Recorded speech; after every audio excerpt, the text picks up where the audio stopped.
तो आइए बच्चों देखा जाए क्या करना है आज के लेक्चर में। देखिए आज के लेक्चर में हम लोग वर्क एंड एनर्जी में एनसीईआरटी के न्यूमेरिकल सॉल्व करने वाले हैं।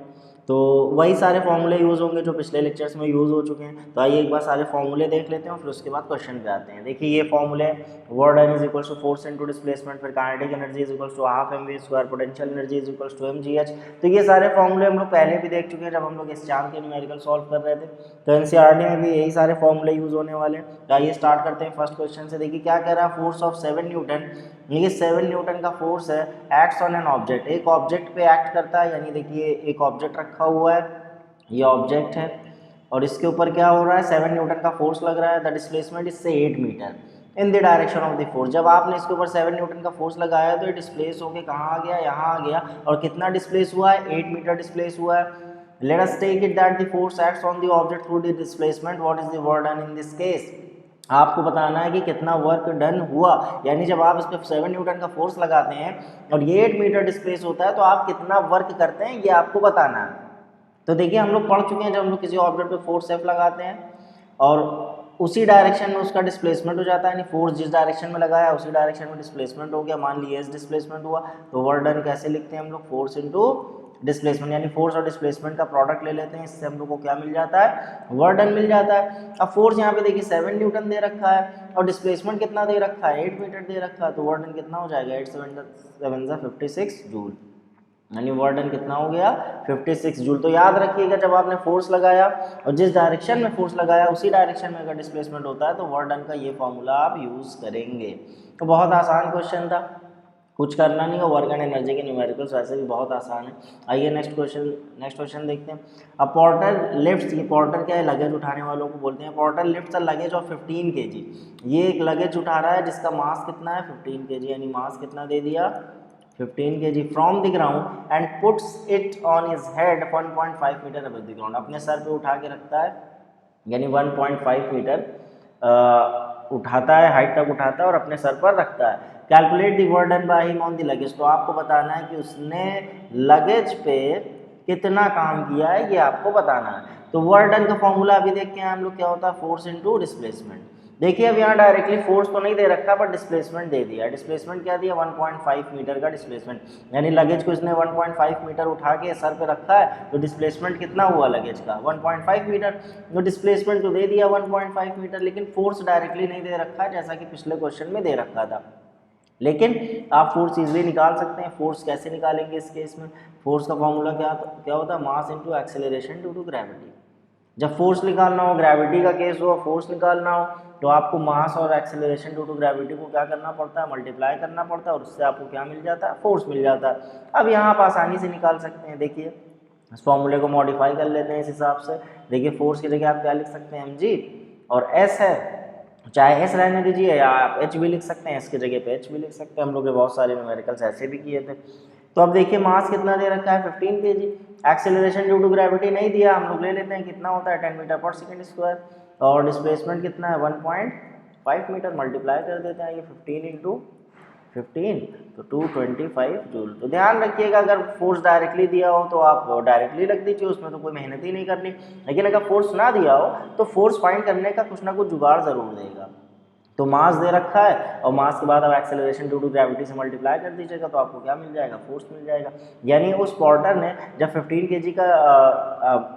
kg का लगेज उठा के अपने सर पर रखा तो उसने कितना काम किया, 225 जूल का।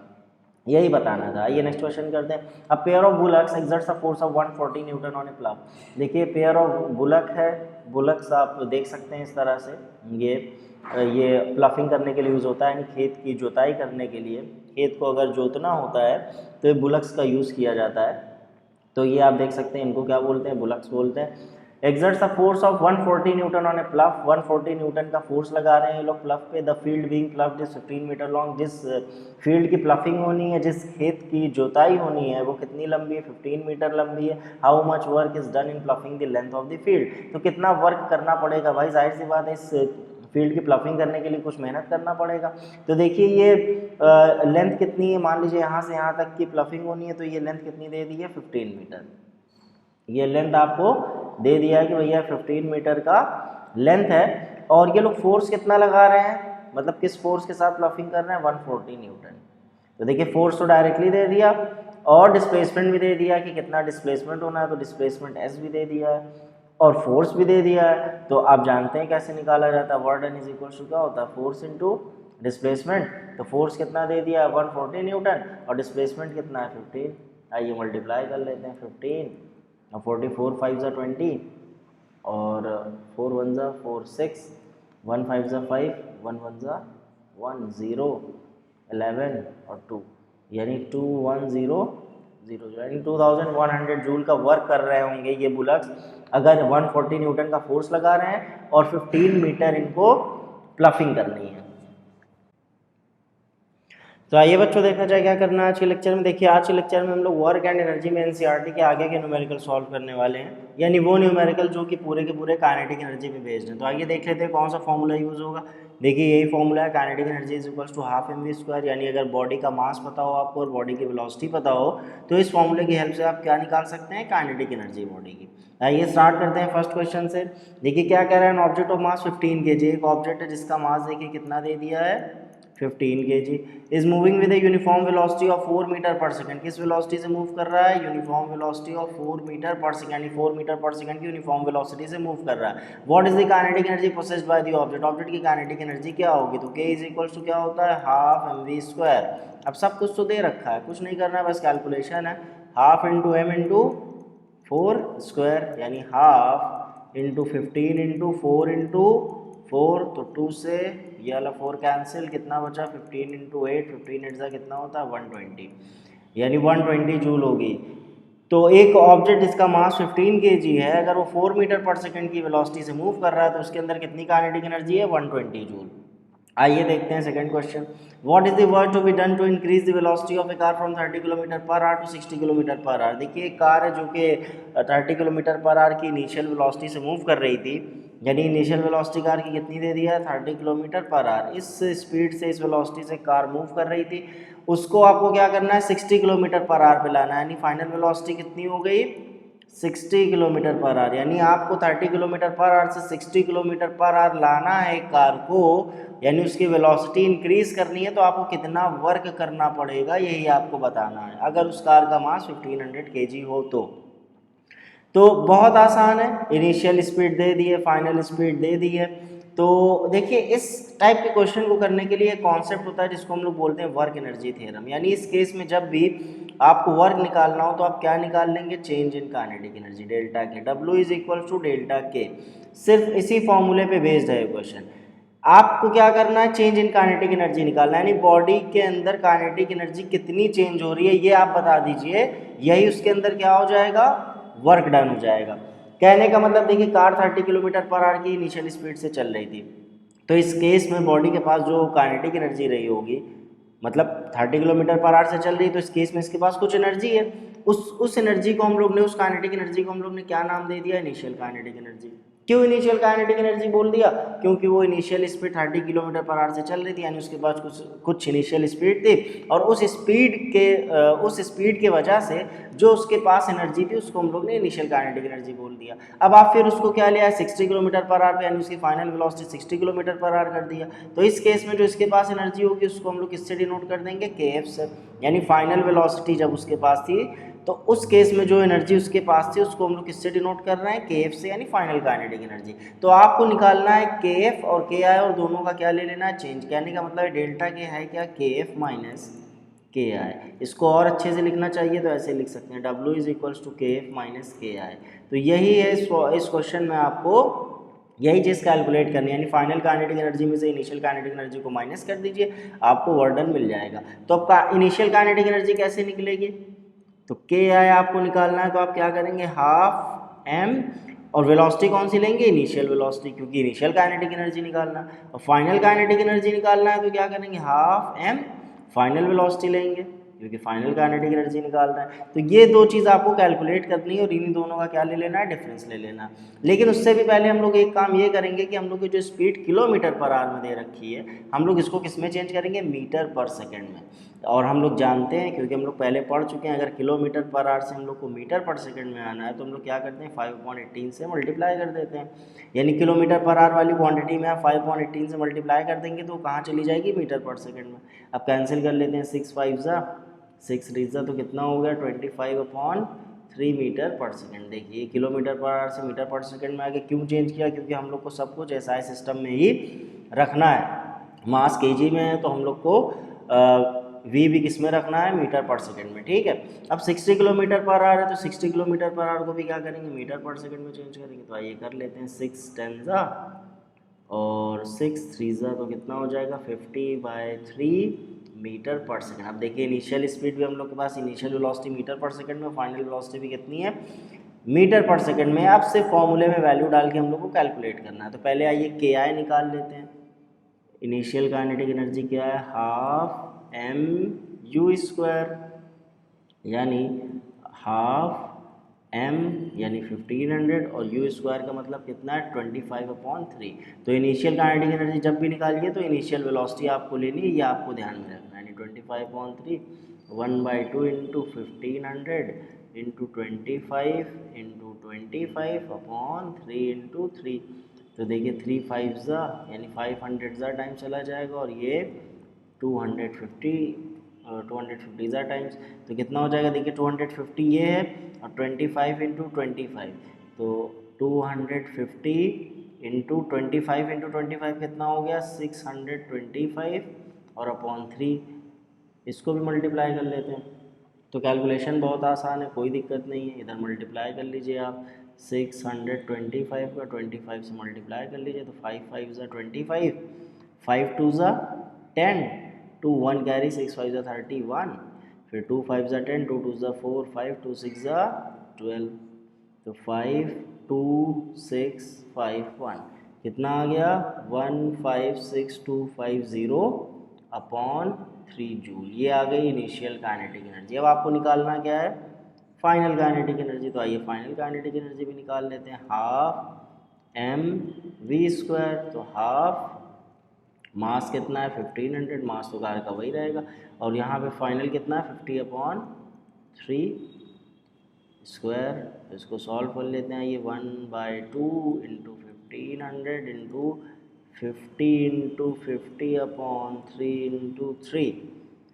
तो फिर से वैसे ही कैंसिल कर लेते हैं, 3 500 और 2 250। तो यहाँ पे 250 है और 5 5 50 इंटू 50, 5 5 25 और 2 0 लग जाएगा। और फिर देखिए ये अपॉन में 3, यहाँ पे क्या 25 इंटू 25 कितना हो जाएगा 625 और 2 और 1 3 0 बच जाएंगे, यानी इतना जूल आ गया फाइनल काइनेटिक एनर्जी। अब हम लोग को डेल्टा के चाहिए। डेल्टा के का मतलब क्या है, के एफ माइनस के आई कैलकुलेट करना है। तो कैलकुलेट कर लेते हैं। आइए फाइनल काइनेटिक एनर्जी कितनी है 62500/3 और माइनस इनिशियल कितनी है 156250/3। अब इसको सॉल्व कर लेते हैं। तो आइए एलसीएम लेके इधर डायरेक्टली वैल्यू लिख देता हूँ मैं। तो डेल्टा के कितना हो जाएगा इज इक्वल्स टू,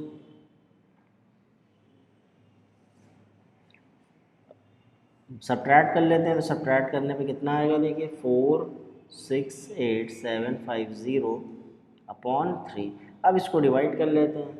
जब डिवाइड करेंगे तो देखिए क्या आएगा, 3 1 3, 3 5 15, 1 कैरी, 3 6 18, फिर 3 2 6, 3 5 15 और 0 बच जाएगा, यानी 156250 जूल।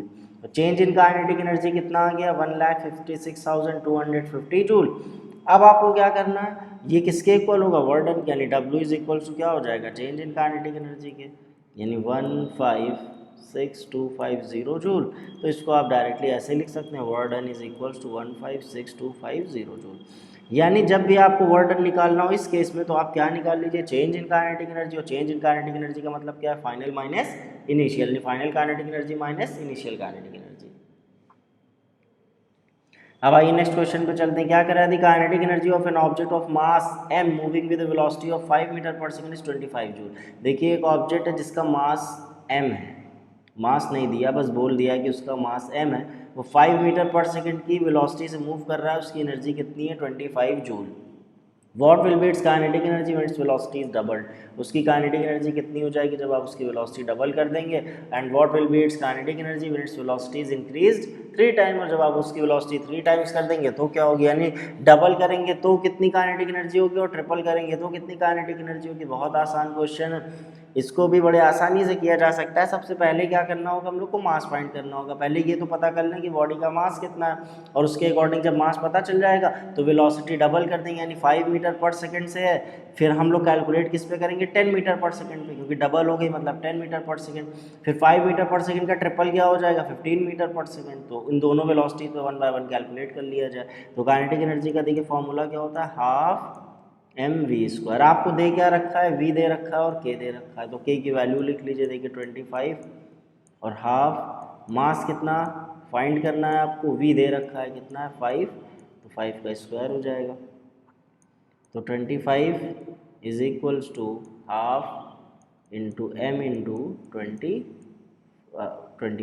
अब देखिए 25 से 25 क्या हो जाएगा, कैंसिल हो जाएगा। मास कितना बचेगा, 2 kg, यानी ये पता चल गया कि बॉडी का मास कितना है, 2 kg।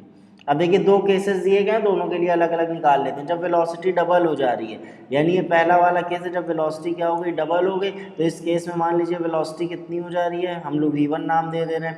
v1 कितना हो जा रहा है, 10 मीटर पर सेकेंड, यानी डबल होने का मतलब 10 मीटर पर सेकेंड।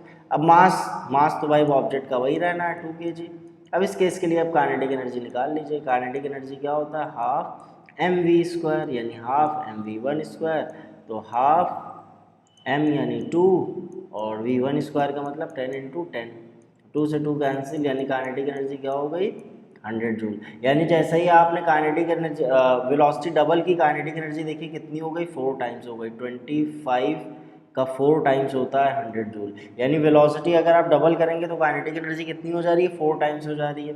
फिर दूसरा केस देख लीजिए, इस केस में वेलोसिटी को 3 टाइम्स कर दिया गया, इसमें वेलोसिटी को हम लोग v2 नाम दे देते हैं, और 3 टाइम्स का मतलब 5 मीटर पर सेकंड का 3 टाइम्स क्या हो जाएगा, 15 मीटर पर सेकंड।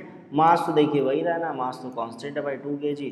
तो काइनेटिक एनर्जी इस केस के लिए भी निकाल लेते हैं, मान लीजिए इसको k1 नाम दे देते हैं, इसको k2, और हाफ m v2²। तो हाफ m यानी 2, v2 का मतलब कितना हो जाएगा, 15 इंटू 15, 2 से 2 कैंसिल, कितना हो जाएगा 15, 15 225 जूल। तो देखिए जब वेलोसिटी आपने डबल किया तो काइनेटिक एनर्जी क्या हो गई, 100 जूल हो गई। जब वेलोसिटी आपने ट्रिपल किया तो काइनेटिक एनर्जी कितनी हो गई, 225 जूल। तो इस तरह से इस क्वेश्चन को करना था, क्योंकि आप तभी कैलकुलेट कर पाएंगे जब आपको मास पता हो। और डायरेक्टली देखिए फॉर्मूले से अगर जज करना हो आपको, आप जानते हैं काइनेटिक एनर्जी क्या होता है, हाफ mv² होता है। k is equal to half m, मतलब डायरेक्टली आप फॉर्मूले से कैसे बता सकते हैं ये हम बताना चाह रहे हैं आपको। तो इसको आप समझना चाहते हैं तो देख लीजिए k इज इक्वल टू क्या है, हाफ mv²।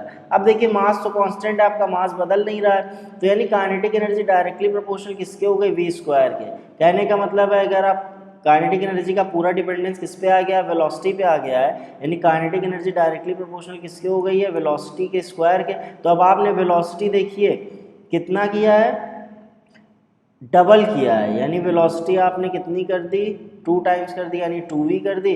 तो तब काइनेटिक एनर्जी कितनी हो जाएगी, देखिए 4 टाइम्स हो जाएगी, यानी काइनेटिक एनर्जी क्या हो जाएगी, 4 टाइम्स। तो यहाँ पे भी देखिए यही हो रहा है, आपने वेलोसिटी डबल की तो काइनेटिक एनर्जी 25 से कहाँ आ गई, 100 जूल। फिर 3 टाइम्स करेंगे, तो 3 टाइम्स करेंगे तो काइनेटिक एनर्जी फिर आप 3 भी लिखेंगे, क्योंकि v का कितना हो जाएगा 3 टाइम्स, तो 3v हो जाएगा। तो काइनेटिक एनर्जी क्या हो जाएगी, 9 टाइम्स हो जाएगी, यानी 3 टाइम्स करेंगे तो काइनेटिक एनर्जी कितनी हो जाएगी, 9 टाइम्स। यहाँ पे भी देखिए वही चीज़ हुआ है, 25 9 225 होता है। तो डायरेक्टली आप करना चाहते हैं, मतलब पूरा प्रोसेस से आना चाहते हैं तो ये तरीका है, और अगर डायरेक्टली देखना चाहते हैं तो इस तरह से भी देख सकते हैं। तो आइए बच्चों देखा जाए क्या करना है आज के लेक्चर में। देखिए आज के लेक्चर में हम लोग वर्क एंड एनर्जी में एनसीईआरटी के आगे के न्यूमेरिकल सॉल्व करेंगे, यानी वो न्यूमेरिकल जो कि पूरे के पूरे पोटेंशियल एनर्जी के कॉन्सेप्ट पे बेस्ड हैं। आइए देख लेते हैं कौन सा फॉर्मूला यूज़ होगा। देखिए सिर्फ एक फॉर्मूला है, potential energy is equals to mgh, और इसी फॉर्मूले पे आज के न्यूमेरिकल्स होंगे। तो आइए स्टार्ट करते हैं फर्स्ट क्वेश्चन से। क्या कह रहा है, find the energy processed by an object of mass 10 kg। एक ऑब्जेक्ट है जिसका मास कितना है, 10 kg है, when it is at a height of 6 metre above the ground. मतलब ग्राउंड से 6 मीटर की हाइट पर एक ऑब्जेक्ट रखा हुआ है, आपको ये बताना है कि उसके अंदर कितनी एनर्जी होगी। कहने का मतलब मान लीजिए ये ग्राउंड है, ये क्या है, ग्राउंड, और यहाँ से 6 मीटर की हाइट पर मान लीजिए यहाँ कहीं पे एक ऑब्जेक्ट रखा हुआ है 6 मीटर की हाइट पर। ये हाइट कितनी है? 6 मीटर। 6 मीटर की हाइट पर रखा हुआ है तो इसके अंदर कितनी एनर्जी होगी आपको ये बताना है। तो अब आप जानते हैं कि इस केस में बॉडी के अंदर कौन सी एनर्जी होती है? पोटेंशियल एनर्जी होती है। बॉडी के अंदर उसके पोजीशन की वजह से जो एनर्जी होती है उसको क्या बोलते हैं? पोटेंशियल एनर्जी बोलते हैं। क्योंकि जब इस ऑब्जेक्ट को इस ग्राउंड से उठा के यहाँ पे रखा होगा हमने तो उसके अंदर कुछ वर्क किया होगा, यानी इस ऑब्जेक्ट को ग्राउंड से यहाँ पे ला के रखने पे कुछ वर्क किया गया और वो वर्क इसके अंदर किस फॉर्म में स्टोर हो गया? In the form of potential energy. और वही पोटेंशियल एनर्जी आपको क्या करना है? कैलकुलेट करना है। जी की वैल्यू दे रखी है, बहुत आसान है। पोटेंशियल एनर्जी का फॉर्मूला अभी हम लोग देख के आए क्या होता है? mgh, यानी potential energy U is equals to क्या हो जाएगा? mgh। मास आपको दे रखा है 10, एक्सेलरेशन ड्यू टू ग्रेविटी दे रखा है 9.8 metre per second square, height दे रखा है 6 मीटर। मल्टीप्लाई कर लीजिए कितना हो जाएगा? 98 इंटू 6 यानी 6 8 ज़ा 48, 4 6 9 ज़ा 54, यानी 588 जूल। यानी एक ऑब्जेक्ट जो कि ग्राउंड से 6 मीटर की हाइट पर रखा हुआ है और उसका मास अगर 10 kg हो तो उसके अंदर कितनी पोटेंशियल एनर्जी होगी? 588 जूल। इसका मतलब इस ऑब्जेक्ट के पास इस वक्त कितनी एनर्जी है? 588 जूल। अब आइए नेक्स्ट क्वेश्चन करते हैं। An object of mass 12 kg is at a certain height above the ground. एक ऑब्जेक्ट है जिसका मास 12 kg है, वो ग्राउंड से कुछ हाइट पर है। If the potential energy of the object is 480 joule, मान लीजिए पोटेंशियल एनर्जी ऑब्जेक्ट की कितनी है? 480 जूल है। Find the height at which the object is with respect to the ground. अब आपको वो हाइट बतानी है कि जिस हाइट पर वो ग्राउंड से रखा हुआ है। मान लीजिए ग्राउंड है, फिर से वैसे ही फिगर ड्रॉ कर लेते हैं और यहाँ से यहाँ पे कोई ऑब्जेक्ट रखा हुआ है कि मास कितना दे रखा है उसका? 12 kg दे रखा है। और इस ऑब्जेक्ट के अंदर ये भी बता दिया कि इसके अंदर एनर्जी कितनी है? 480 जूल की एनर्जी है। अब आपको हाइट बताना है कि अगर इसके अंदर 480 जूल की एनर्जी है और इसका मास 12 kg है तो किस हाइट पर होगा ग्राउंड से? तो बहुत आसान है, देखिए मास कितना दे दिया? 12 kg दे दिया और एनर्जी दे दिया कितना? 480 जूल, यानी पोटेंशियल एनर्जी पहले से बता दिया। जी की वैल्यू कितनी है? 10 मीटर पर सेकेंड स्क्वायर है। आप फॉर्मूला जानते हैं potential energy U is equals to क्या होता है? mgh। U की वैल्यू पहले ही दे दी, मास भी दे दिया है, G भी आपको पता है और H आपको कैलकुलेट करना है। तो आइए सॉल्व कर लेते हैं। तो H कितना हो जाएगा?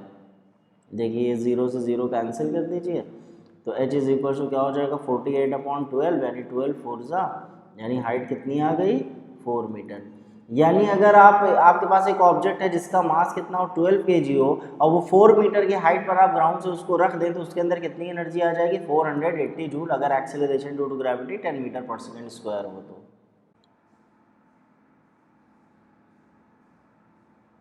तो आइए बच्चों देखा जाए क्या करना है आज के लेक्चर में। देखिए आज के लेक्चर में हम लोग वर्क एंड एनर्जी में एनसीईआरटी के आगे के न्यूमेरिकल सॉल्व करेंगे, यानी वो न्यूमेरिकल जो पावर के कॉन्सेप्ट पे बेस्ड है।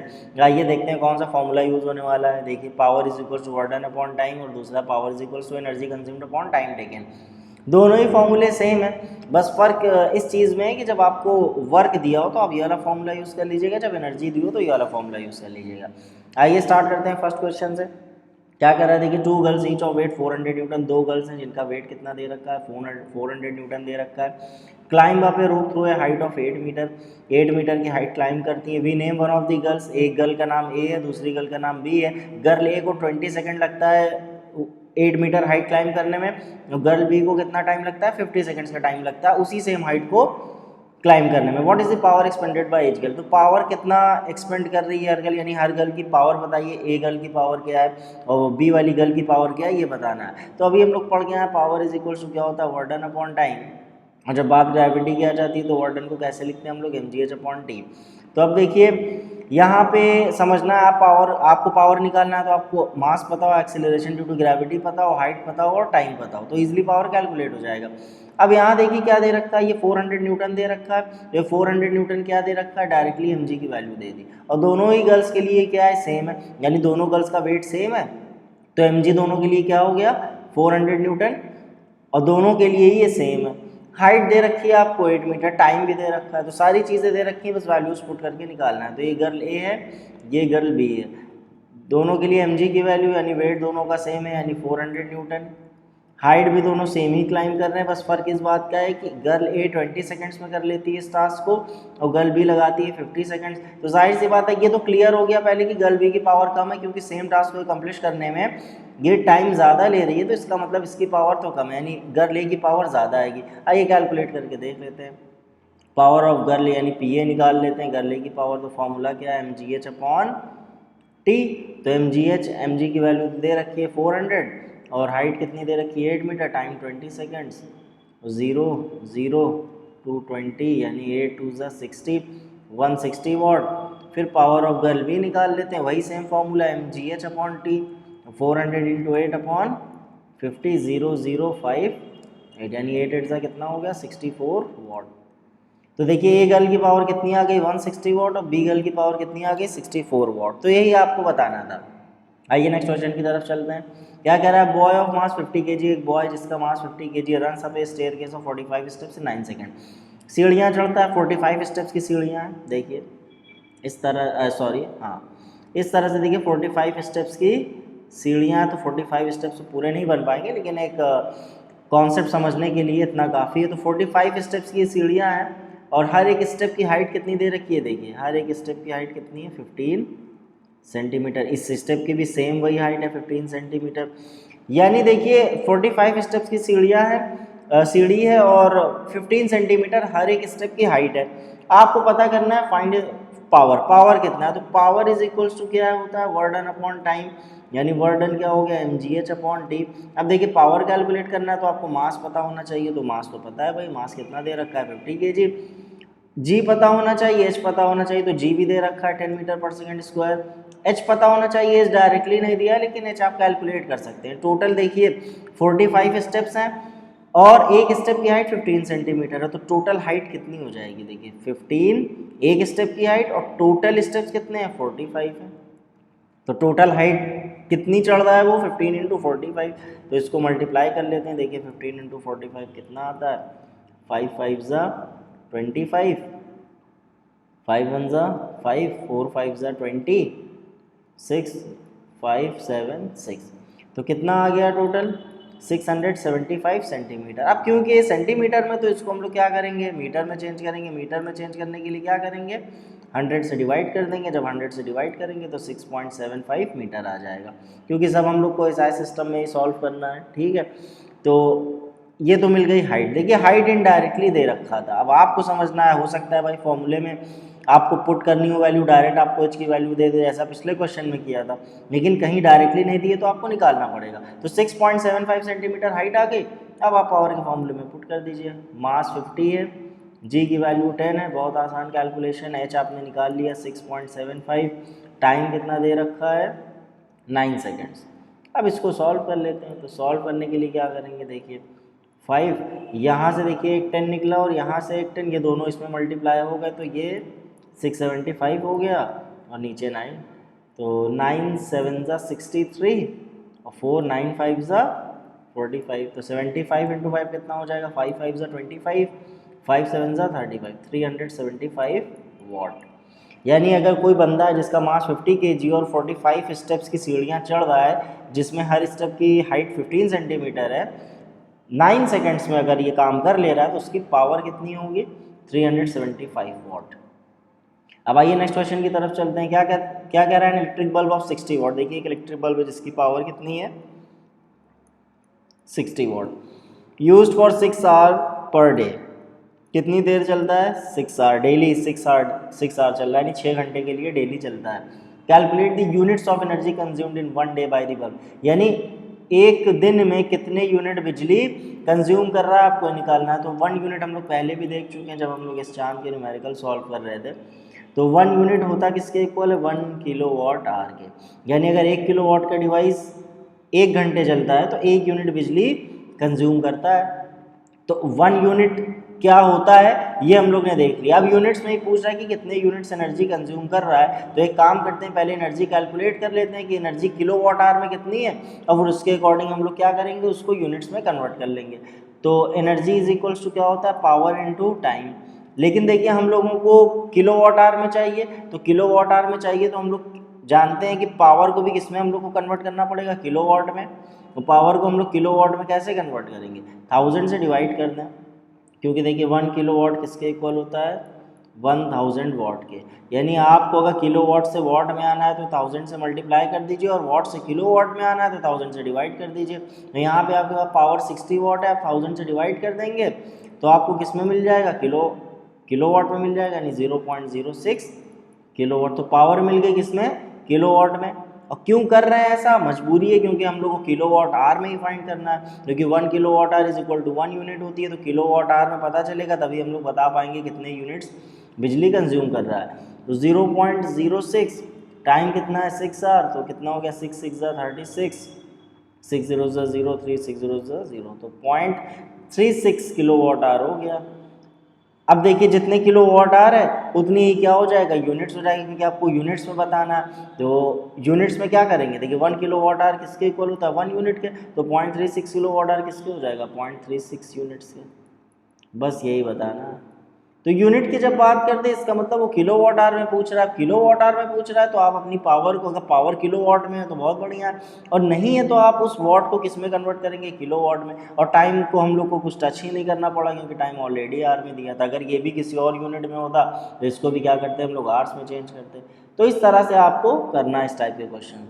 अब आइए नेक्स्ट क्वेश्चन पे चलते हैं। Lamp consumes 1000 joule of electrical energy in 10 second. एक लैम्प है जो 1000 जूल की इलेक्ट्रिकल एनर्जी कंज्यूम कर रहा है, देखिए एनर्जी है सॉरी, तो एनर्जी कंज्यूम कर रहा है 1000 जूल की 10 सेकंड्स में। टाइम कितना ले रहा है, 10 सेकंड्स ले रहा है।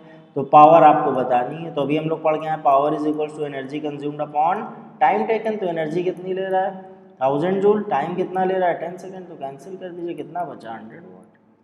बहुत आसान क्वेश्चन है, सिर्फ फॉर्मूले में था।